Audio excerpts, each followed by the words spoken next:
Hello, I'm coming to you today from the passenger seat of my 2022 Tesla Model 3 Performance. It has, just give me 1 second here, 11,947 miles. I forgot which screen that was on. It's on a software screen. And I wanted to give you the stuff that I like about the car and the stuff that I don't like about the car. So what do we have? All right, I actually made a couple lists here so I wouldn't forget. So the primary reason I bought a Tesla had nothing to do with being green or environment and saving money and all that. When it comes to cars, I am very much a car nut, and I always have been my whole life. Since before I even drove, I was 14 years old, I started having interest in cars, and I started working on them, changing oil and braking stuff. So the number one thing I've always liked is performance. I've always liked, my dream car of all time was a 1965 427 Cobra, because it was a crazy car. It was super light, super powerful, tremendous torque and all that. And I actually did own a replica built by Kirkland Motorsports, which is an amazing car. It's basically the original car built today. Modern suspension, modern brakes, modern materials. But that's a whole nother story. The point is, the car, I wanted the maximum performance. Always, every car I've ever purchased, it has been about, for myself, not for my wife or family, has been about maximum performance I can afford for the dollar. So the Tesla Model 3 Performance, being all-wheel drive, allowed me to use it for work, allowed me to use it for in bad weather. It's a car that I can do everything in, and it has plenty of space to do everything I need to do. But primary reason I got it was performance. It was 0 to 60 in 3.1 seconds, quarter mile and mid to low 11s, and and it was fun to drive. It handles well, brakes well, and it does everything well. So that's why I purchased it. It was really the 0 to 60 time, and not having to compromise in bad weather and for work and everything else. It was a car that could do everything in one car. So I bought it. So on my list I have a list of about 6 or 7 things that I like about the car, and then I try to come up with a list of about 6 or 7 things I did not like about the car. So the top 3 is acceleration, handling, and braking, which is basically all the performance. And the cool thing about it is it does have Brembo brakes front and rear. It does stop very well when you have to stop quickly, and but it also creates like no brake dust. Like when I wash the car and stuff, the wheels are dirty from being dirty, but they're not like much dirtier in the front than in the back, like most performance cars that I've owned in the past, like Mustang GT with the Brembo brake package, Corvettes and all that. They always got the front wheels a lot dirtier because aggressive brake pads and all that. If you're gonna have really, really good braking, you're gonna make some dust. It's really hard, from what I've seen, top performing brakes not create a lot of dust. I suppose the pads on this car are probably ceramic pads. Are probably less performance because it doesn't need them as much because of the regen braking. In most of my driving, I barely use the brakes, so I think that has something to do with the fact that the wheels don't get a lot of brake dust. It's probably the pads and the fact that they don't get used very often. But it still has the performance if you need it, and if you wanted to go more aggressive, you could put a more aggressive pad. The Tesla directly sells pads and wheels and tires for track use. Anyway, so the acceleration, handling, braking, and everything else that this car does, just super quick steering, 2 turns lock to lock on the steering wheel, is primarily the reason I got it, is because I just wanted a car to have really good performance. Just turn off the seat heater here because I'm not even in that seat. Okay, so that's the top 3 reasons why I wanted the Tesla. The audio system sounds incredible. It's the best factory stereo I've ever heard on any car, which includes some high-end brands out there like BMW, Mercedes, Bentley. I've heard a lot of different. I've had been fortunate to be around a lot of these cars, and I love the one in this car. Much to my surprise, it's the best I've ever heard. It has a built-in subwoofer. It has plenty of power. It's clear sound. It's, you know, it has a clarity, has multi-band graphic equalizer if you wanted to tweak your sound to your liking, which I boosted the bass just a little bit because I love bass. And I had a 88 Mustang GT that had two 10-inch subwoofers in the back, you know, because I love bass in the car. And as a hatchback, had no bass at all, especially in the 80s. But anyway, this is a sound system that I'm very happy with. I've got to do nothing. I don't need to change anything. I like it just the way it is from the factory. Another cool surprise that the car gave me as I drove it and got to know it that I liked was the smoothness, like how incredibly smooth the car is. And I hear that from a lot of people talking about Mercedes and all that. Let me explain what I mean by smoothness. I don't mean how it glides over bumps. It's actually a very harsh ride, very hard, taut ride. Reminds me of my Corvettes when I'm going over bumps. That's because it has high performance springs. You don't want a performance car to be floaty. You want it to be firm. You want it to respond when you cut the wheel. You don't want a lot of nosedive when you brake, or a lot of lift when you accelerate and all that. You want the car to be, you know, a good handling car. In order to do that, byproduct of it is the car is going to ride harder. It's going to have harder springs, harder, you know, thicker sway bars, harder shocks and all that, which is totally normal. What I mean by smoothness is, and I'm also not talking about the wheel not shaking at its speed. This is a matter of balancing the wheels and not having bent wheels. I'm talking about just how the car, like, you feel there's no driveline vibration because it's a, you know, electric motor in the front, a gear set, and then drive shafts, you know, half shaft to the wheels. Same with the front and rear. So there is no drive shaft. There's no, you know, unbalanced naturally piston engine with balanced shafts or anything else.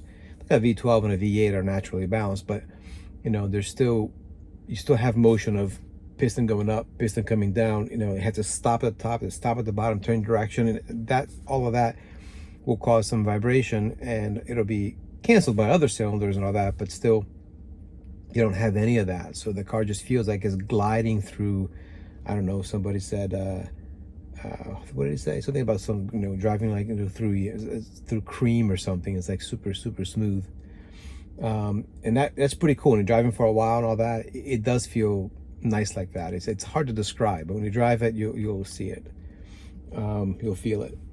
And the other cool thing is all the tech features that this car has, like the phone. My phone is my key.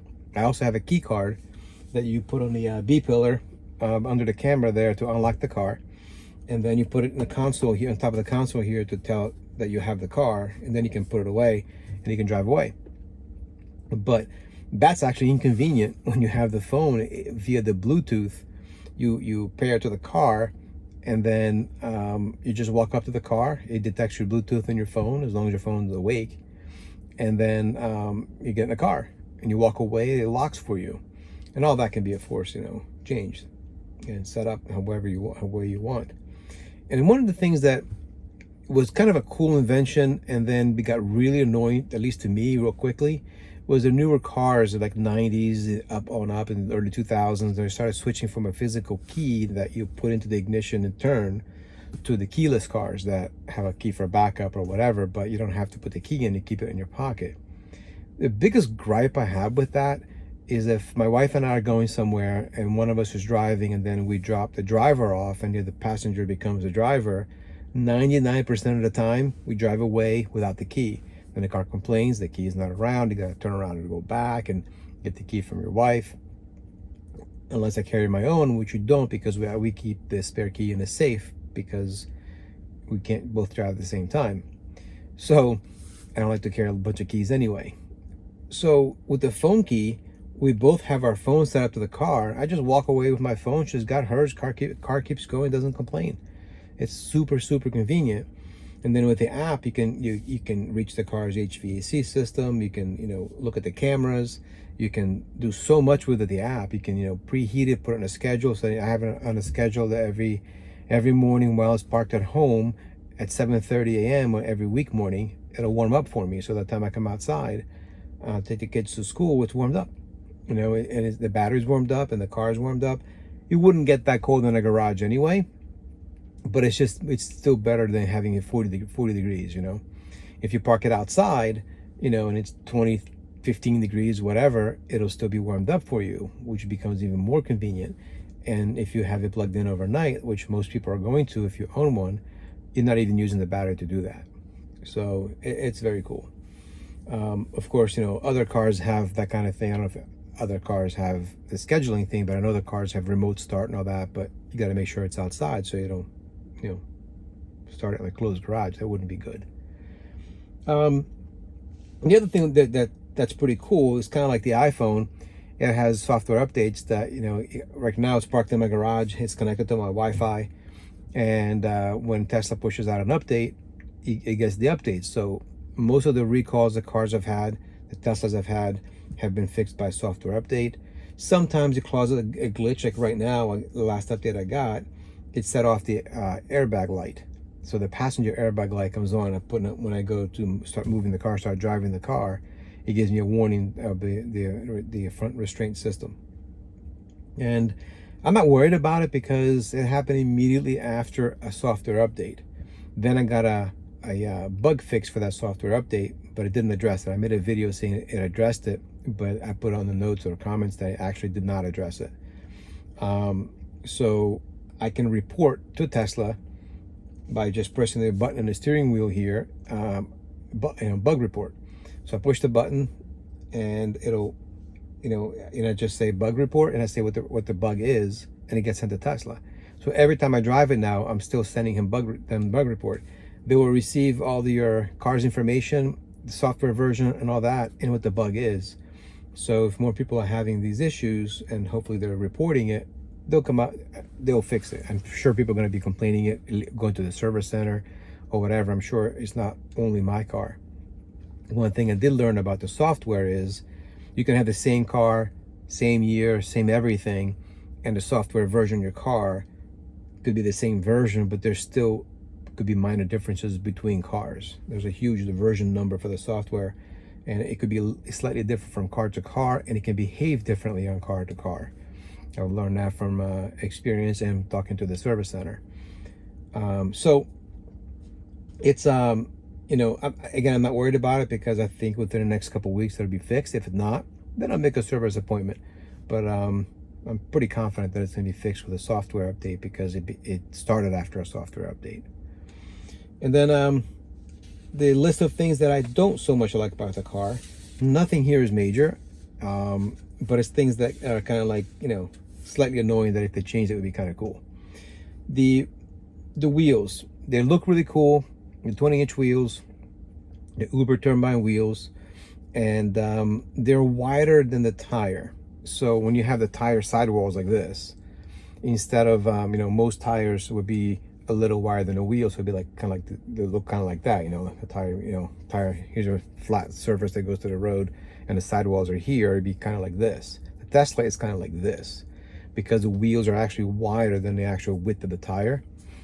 And I don't know why they did that. It's kind of a look for some cars. You know, people do that sometimes for the look. But also, it does give you a quicker steering response because the tire's kind of stretched on that wheel. It gives you a little bit harder ride. But I don't know if they did it because they wanted to get better steering response, or if it was about the look, or if it was about less tread on the road for less friction for better battery longevity. But they could have kept the same size tire, which is a 235 3520. They could have kept that tire and then the wheel half-inch narrower, 1 inch narrower to match the tire. The reason I don't like that is because I've replaced 2 wheels on this car for minor curb rashes. I'm not the kind of guy that usually rashes their wheels on curbs. It's kind of embarrassing. I did it twice on this car. Once was because I was letting autopilot go around a circle, and that probably was not a good idea, and I corrected too late. The second time is because I estimated the width of the car between a pothole and a curb, and I estimated it, I guess you can say I estimated exactly, because it just scraped the wheel a little bit. So it didn't hit the curb, it just kind of, you know, brushed it. So I knew the width of the car, I just needed to add an inch. So, but in any case, all I did is curb rash the wheels, and I didn't want to paint them. I didn't want to have them fixed. I know they can look really great, but I was concerned about them actually matching perfectly with the new wheels. The car's pretty new, so I just bit the bullet and bought new wheels. So if the tire had been slightly like that instead of like this, the tire would have been the first thing to hit. And it wanted, it was so light that nothing would have happened. I probably wouldn't even have seen any marks on the tire.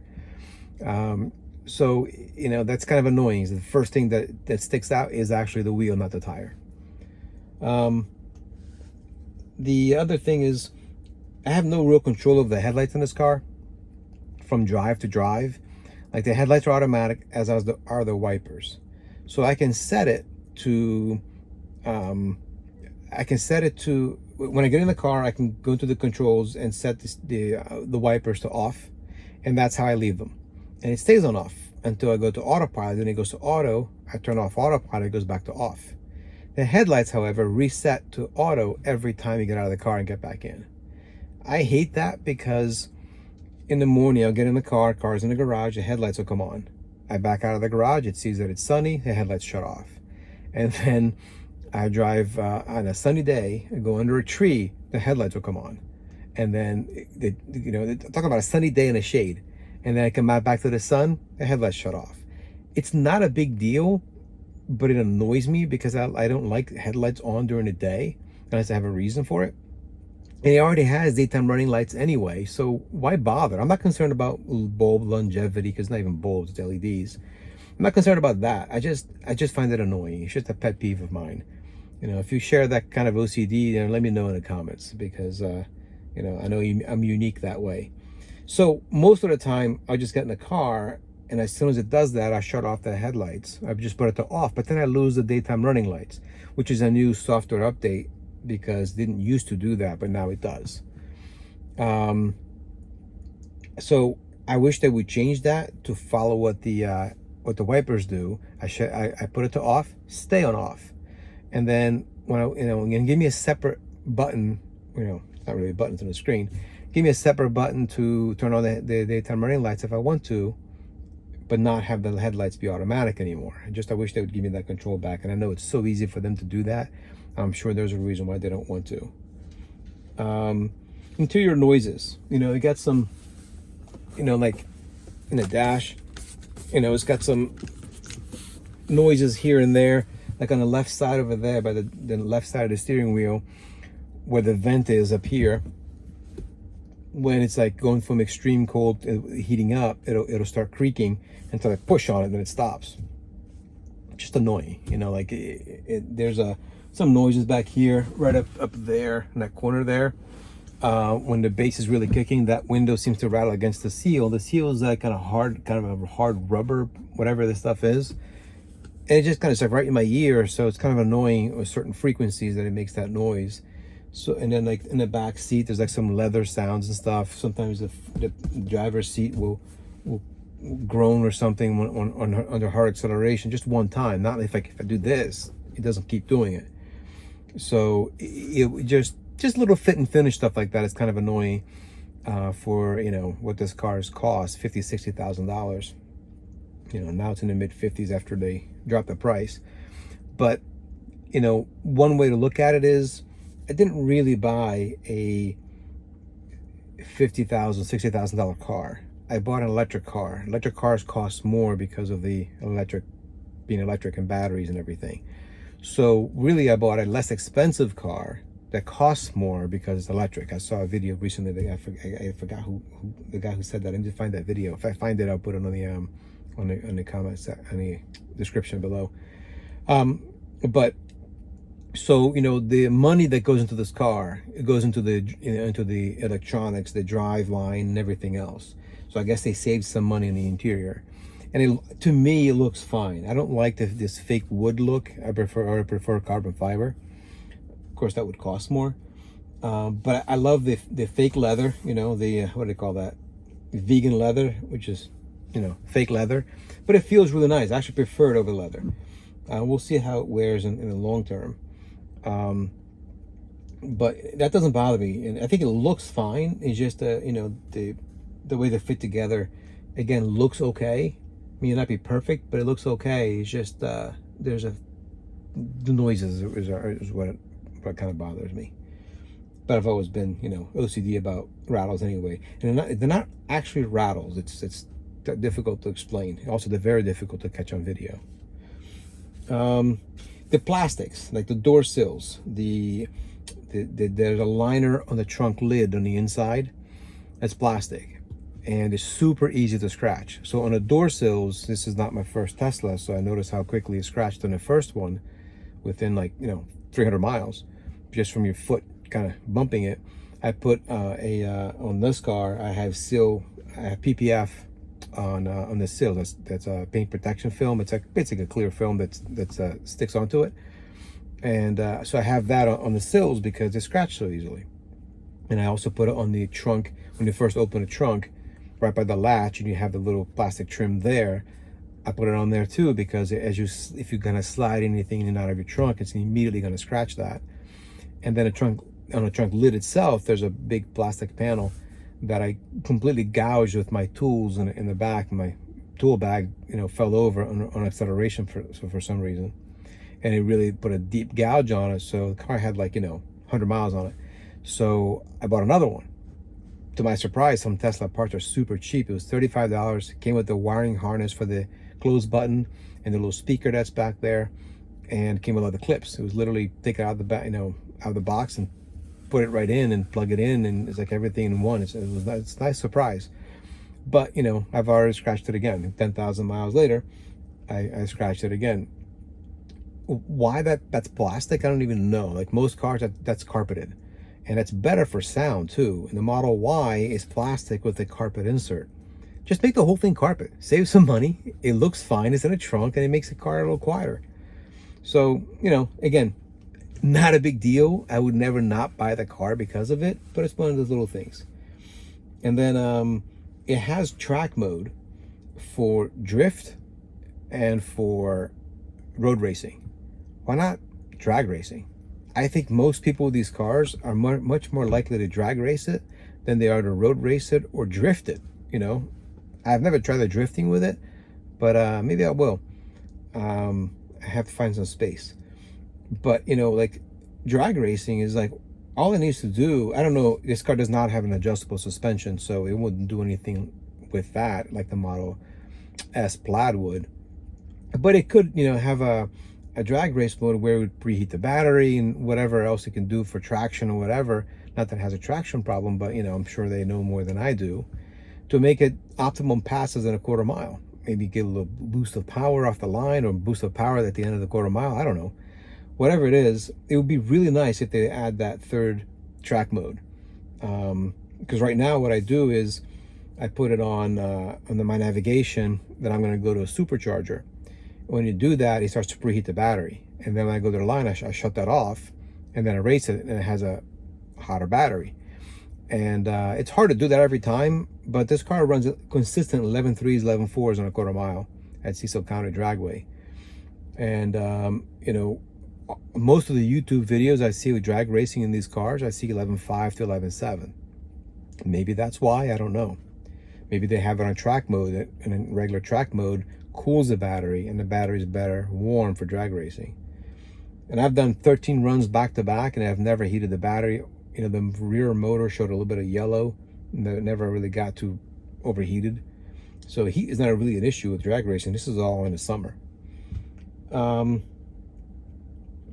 And the other thing that's kind of a drawback with, I think, Teslas and in most other electric cars, or every electric car, is you can't really do anything to increase the performance. Like if you have regular dual motor Tesla, there's a company out there that will give you software hack to increase the rear motor power. If your car is built with the performance motor from the performance model, they can unleash all the power so it'll be near the performance of this car. But aside from that, I can't just let's go buy new motors, or let's put it, forget a more powerful battery, because that'd be way too expensive anyway. But a different motor controller or some kind of software or anything, there's not much you can do yet. I imagine there's gasoline cars came out with so many different ways of getting more power out of them. As more they existed in the world, more people found ways to do it, to do that with superchargers and turbos and different carburetors and fuel injection and, you know, cams and intakes, exhaust.